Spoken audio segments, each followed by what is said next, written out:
مالك يوم الدين إياك نعبد وإياك نستعين اهدنا الصراط المستقيم صراط الذين أنعمت عليهم غير المغضوب عليهم ولا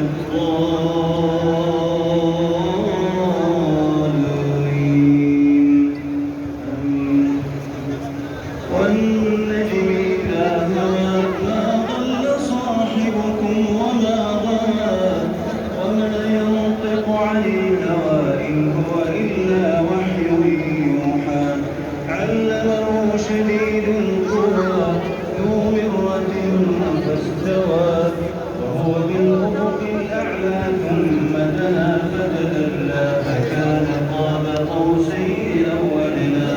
فأوحى إلى عبده ما أوحى ما كذب الفؤاد ما رأى أفتمارونه على ما يرى ولقد رآه نزلة أخرى عند سدرة المنتهى عندها جنة المأوى إذ يغشى السدرة ما يغشى ما زاغ البصر وما طغى لقد رأى من آيات ربه الكبرى أفرأيتم اللات والعزى ومناة الثالثة الأخرى ألكم الذكر وله الأنثى تلك إذا قسمة ضيزى إن هي إلا أسماء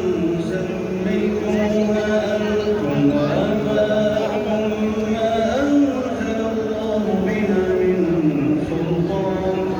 إن يتبعون إلا الظن وما تهوى الأنفس ولقد جاءهم